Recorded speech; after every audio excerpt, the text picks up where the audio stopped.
మన తొలి వెలుగు ప్రేక్షకులు అందరికీ నమస్తే. కులం కులం కులం కులం లేనిది మాత్రం రోజు గడవదు, పాడైపోను. భారతదేశం మొత్తాన్ని నడిపించేది కులమే అని మరొకసారి రుజువైంది. ఇవాళ కుల వివక్షతకు దళిత ఐపీఎస్ బలి. తెలుగువాడైన హర్యానాకు చెందిన ఏడీజీపీ పురణ్ కుమార్ ఆత్మహత్య. 8 పేజీల సూసైడ్ నోట్ రాసిండట. తన సర్వీస్ రివాల్వర్ తీసుకున్నట. దాన్ని బట్టి వెలుసుకొని చచ్చిపోయాడు.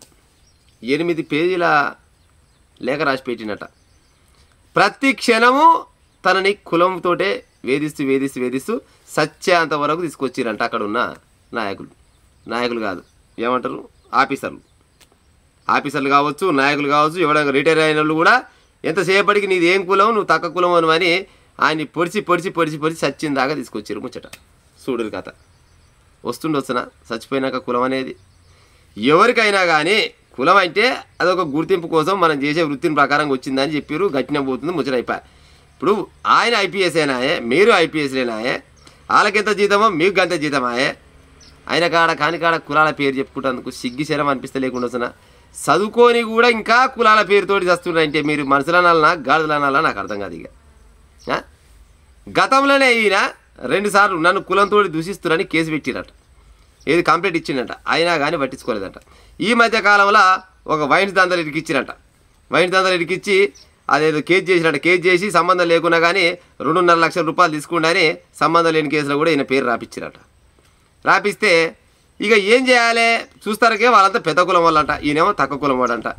తిరిగి తిప్పకాయ ఆయన ఏం చేస్తే బాగలేదనుకొని ఇక తనకు తానే శిక్ష చేసుకోవాలనే ఉద్దేశంతో సర్వీస్ రివాల్వర్ తీసుకున్నట. ఈడ పెట్టుకున్నా అంటే దండమడ కాల్చుకుంటే రక్తం మడుగులో గక్కిండట, చచ్చిందట.